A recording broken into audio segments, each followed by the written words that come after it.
Bapak Ibu saudara-saudaraku yang dikasihi dan diberkati oleh Tuhan, hari ini saya rindu menyampaikan pesan tentang kasih Allah. Ayat firman Tuhan tidak asing lagi bagi kita. Ayat firman Tuhan tidak lagi sulit bagi kita. Dan saya percaya semua kita menghafal, semua kita mengetahuinya.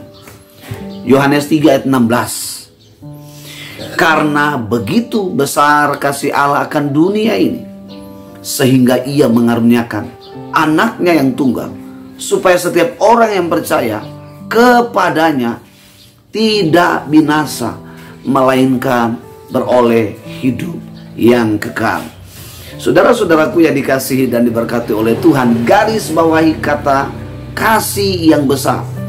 Sebesar apakah kasih Allah bagi kita?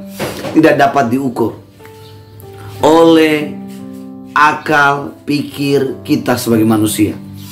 Karena kasih Allah adalah kasih yang begitu panjang, kasih yang begitu besar, kasih yang begitu dalam.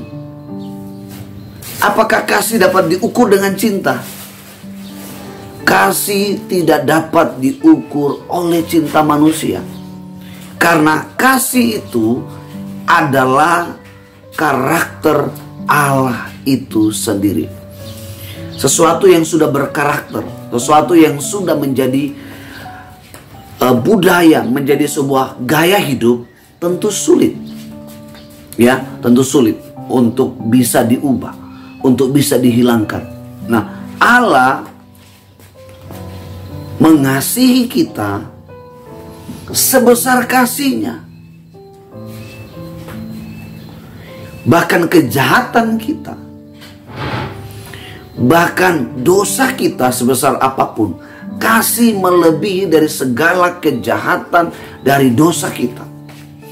Bahkan di pembacaan ayat ini, bahwa sebetulnya kita harus binasa karena pelanggaran dosa kita. Kata dunia ini menunjukkan pengertian bukan pada kata wilayah dunia atau bumi ini, tetapi kata dunia ini menunjukkan pengertiannya kepada orang-orang yang berdosa di dunia ini. Dan kasih Allah adalah kasih yang menyelamatkan. Kasih Allah adalah kasih yang tidak membiarkan kita binasa oleh karena perbuatan-perbuatan kita. Hari ini, dosa apa yang sedang mengikat kita? Sebesar apakah dosa yang sedang mengikat kita?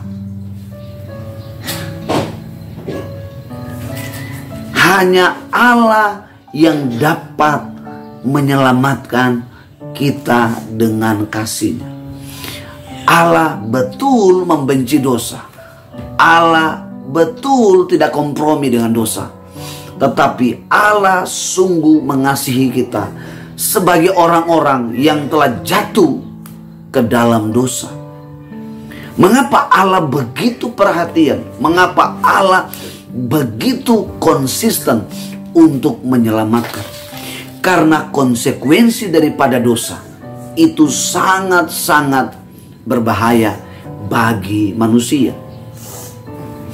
Alasan Allah menyelamatkan kita, alasan Allah membebaskan kita dari dakwaan akhirat untuk membinasakan adalah karena dosa itu akibatnya sangat-sangat berbahaya.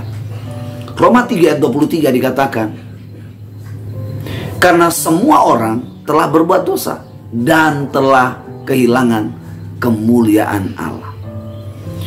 Dosa membuat manusia tidak hanya hilang dari hadirat Allah, tetapi pola Allah, konsep Allah, yaitu manusia harus hidup dalam kemuliaannya, itu diambil karena Allah konsisten pada janjinya. Allah konsisten pada dirinya bahwa Dia kudus, maka Dia tidak kompromi dengan dosa. Allah tidak hanya mengambil kemuliaan, tetapi Allah mau menyelamatkan manusia dan mengembalikan manusia kepada pola atau kemuliaannya. Saudara-saudaraku yang dikasihi dan diberkati oleh Tuhan, ketika kemuliaan Tuhan itu diambil, itu kemuliaan Allah diambil, yang terjadi adalah upah dosa ialah maut. Roma 6 ayat 23b, upah dosa ialah maut. Ya. Tetapi kasih karunia Allah ialah hidup yang kekal. Kasih Allah melampaui dari apapun yang kita miliki, apapun yang kita perbuat. Kasih-Nya menutupi segala kejahatan kita.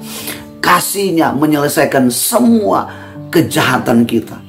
Karena itu Dia mengasihi tanpa memandang segala kejahatan kita.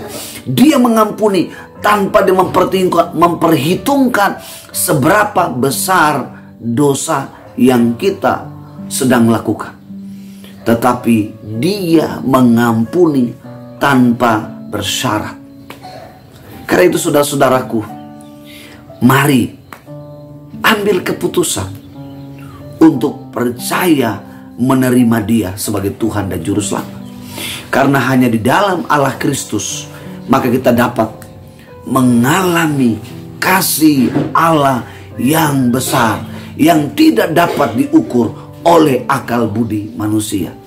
Maka kasih itu akan memenuhi hidup kita, dan kita akan terus dipenuhi dan membawa orang-orang untuk dapat mengalami kasih dari Allah.